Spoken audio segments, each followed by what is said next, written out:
A chaotic scene erupted Saturday when a young man threw a lit improvised explosive device into an anti-Muslim protest near the residence of New York City's first Muslim mayor, Zohran Mamdani. Within seconds, officers tackled the suspects, 18-year-old Amir Balad and 19-year-old Ibrahim Kayumi. The suspects, who drove from Pennsylvania, are accused of carrying homemade explosive devices. Attorney Medhi Esmidi represents Balad. This is the first time he's ever been connected to anything like this. He has no history of any kind of violence. Today, both appeared in court and are facing 5 federal charges, including the use of a weapon of mass destruction, transportation of explosive materials, and unlawful possession of destructive devices. NYPD Commissioner Jessica Tisch said the young men admitted they acted on behalf of ISIS. This was a planned attack motivated by extremist ideology.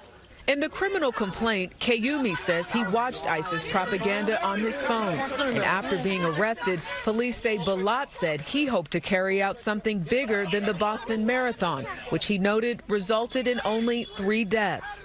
Can you describe how destructive those devices could have been? How many people could have been impacted? Had these IEDs functioned the way the perpetrators allegedly wanted them to, they could have caused death, destruction. Mayor Mamdani was not home on Saturday during that incident. Meanwhile, as far as those suspects are concerned, they are due back in court in April. Tony? Trika, thank you very much. What are your thoughts on that, guys? You guys, first of all, you guys know what ISIS is? It's like a game or something. Not a game. It's a terrorist attack. A terrorist group. Like the Islam, one of those, you know, one of those. Allah Akbar groups. Basically more Iranians. Well, they're not all Iranians. But yeah, they're all, sand monsters. So that's what ISIS is, right? It's literally a terrorist group. So what do you guys think about that happening in New York? I don't know. Well, they're terrorists, so they just lit a bomb and try to They actually end up. No, they did not unalive anybody. Yeah, was that bomb that you started lighting It just didn't work.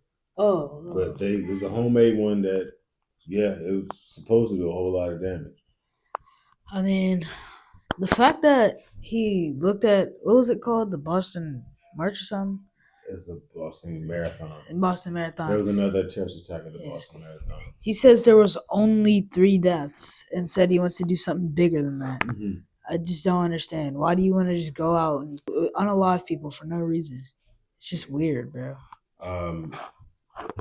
Son, you're never gonna understand something like that, son. It's not in your culture. This is what they're raised and taught is okay, though. Before I show you the next clip, I'm going to show you Mayor Mamdani's response. I want to ask you guys, your sister actually knew, so I'm going to see if you guys do. He screamed something out when he was throwing. Yeah, obviously. Yeah. Yep. He screamed Allah Akbar as he threw bombs into crowds of Americans. Now, what I want to show you is what Mayor Zohran Mamdani had to say about the incident. On Saturday, the protest was held outside Gracie Mansion, where I live with my wife, Rob. Neither of us were home at the time. This was a violent protest rooted in white supremacy entitled Stop the Islamic Takeover of New York City. I'm the first Muslim mayor of our city. Anti-Muslim bigotry is nothing new to me, nor is it anything new for the 1 million or so Muslim New Yorkers who know the city as our home. While I found this protest appalling, I will not waver in my belief that it should be allowed to happen. Ours is a free society where the right to peaceful protest is sacred. It does not belong only to those we agree with. It belongs to everyone. I will defend that right every day that I am mayor, even when those protesting say things that I abhor. Let me also be clear about something else. New York City will never tolerate violence, whether from protests or counter-protests. Many of the counter-protesters met this display of bigotry peacefully, with a vision of a city that is welcoming to all. But a few did not. Two men, Amir Balad and Ibrahim Kayumi, traveled from Pennsylvania and attempted to bring violence to New York City. They are suspected of coming here to commit an act of terrorism. There is video of these two individuals throwing two devices towards the protest. The police department has determined that these were improvised explosive devices made to injure, maim, or worse. Thanks to the swift and decisive actions of NYPD officers at the scene, both men were immediately taken into custody. And the devices they brought taken off of our streets. I want to commend the officers who were on site. They faced a chaotic situation that very quickly could have become far more dangerous. NYPD Chief Aaron Edwards and Sergeant Luis Navarro ran towards the danger so that others could run to safety. They are here with us now, and I want to thank them today publicly as I did yesterday privately, and to thank the dozens of other officers who responded without hesitation. That is courage. That is selflessness. And I'm deeply grateful to both of them and to every member of the NYPD who works every single day to keep New Yorkers safe. As the NYPD continued their investigation yesterday, they found a third suspicious device in a vehicle on East End between 81st and 82nd Street. Out of an abundance of caution, they conducted a number of limited evacuations of nearby buildings before removing the device from the area. Once the device was removed, those evacuated were allowed to return to their homes. I am grateful for their continued work to keep New Yorkers safe. Let me say this plainly. Anyone who comes to New York City to bring violence to our streets will be held accountable in accordance with the law. What do you guys think about what the mayor had to say about the terrorist attack? I mean, about what happened in New York? How the heck do you say anything about white supremacy? There was no point in saying that. That had nothing to do with white supremacy, bro. It's just Sam Monkey's terrorizing people. Yeah, I agree with Dama, but he was basically just thanking the officers, but not really talking about the actual thing that happened that much. But he didn't do that bad, except for whenever he tried to bring up racism. But he ended that quickly, so. Yeah, so there's a reason why. It's not by accident, right? I've kind of figured it out. I'm wondering, it brought me crazy, like, how is it that Islamists and, like, the LGBTQ, how are they all partnered up? Like, how are they in the same group? How are people who cry about women's rights, like, on the same side as Palestine? Like, they marry 6-year-olds, the grown men. Like, what is going on?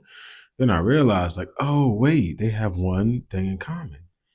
They hate America, and they hate white Americans. Specifically, they enjoy Black Americans because they get to play them, right? Black Americans are foolish. And as long as you say racism, Jim Crow, or segregation, and a lot of Black people go, okay, all right, sir, make sure I don't have to experience Jim Crow that I never experienced, right? So, like, that is the only commonality, is the hate of white Americans. So to your point, Jake Lang was certainly walking around with maybe 30 people, whatever, protesting with a pig and a donkey, or a pig and a goat. But everybody knows pigs and goats. Okay, it makes Islamists mad because they sleep with goats and they don't eat pigs. Whatever. I don't care. All the Muslim people walking around like harassing people all the time about what they're wearing and all this other stuff. Yeah. I don't know if that's actually a thing. That's just like a joke. But I don't remember why everyone just says it, but it's like a thing where, like, I don't know, the sand people sleep with goats, I guess. I don't know. I'm sure it had to happen at some point, right? But I mean, they married 6-year-olds, grown men out there. Who knows why they do what they're doing out there? Like, I don't know. So Jake Lang, again, I don't agree with his tactics. It goes a little too far, right? Like, I wouldn't walk around with pigs and goats and stuff, but I certainly don't mind him walking around saying, like, I don't want New York to end up looking like London. Yeah, me neither, bud. Hey, I don't want America, any part of America, to end up like Iran, aka Persia. Yeah, me neither. I don't want that either. And the thing, to me, I almost take it offensive. It's almost like, doesn't it seem like the left, the racism they show towards our white American brothers is like they think they're the only ones with common sense. It kind of ticks me off. Like, everything is kind of like racist, but it's like a compliment to them and an insult to everyone else. Look at you walking around talking, using good grammar, acting like a white boy. What? Look at you getting all good grades, acting like a white boy. Huh? Look at what you being on time for stuff, acting like a what? What? Look at the racist white supremacists coming here not wanting Islamification to spread through America.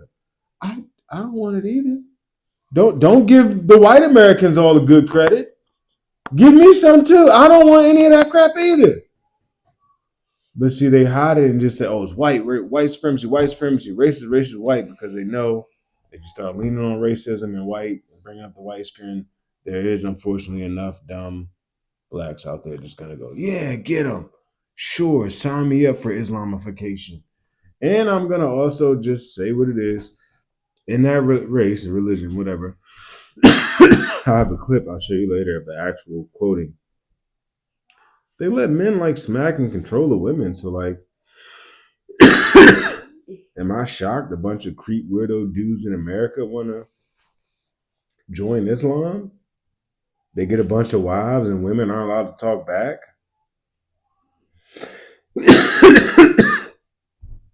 Yeah, no wonder all the dudes who go to jail want to become Islamists after that. You kind of get to just be who they naturally are. Just monsters. Like, I don't know.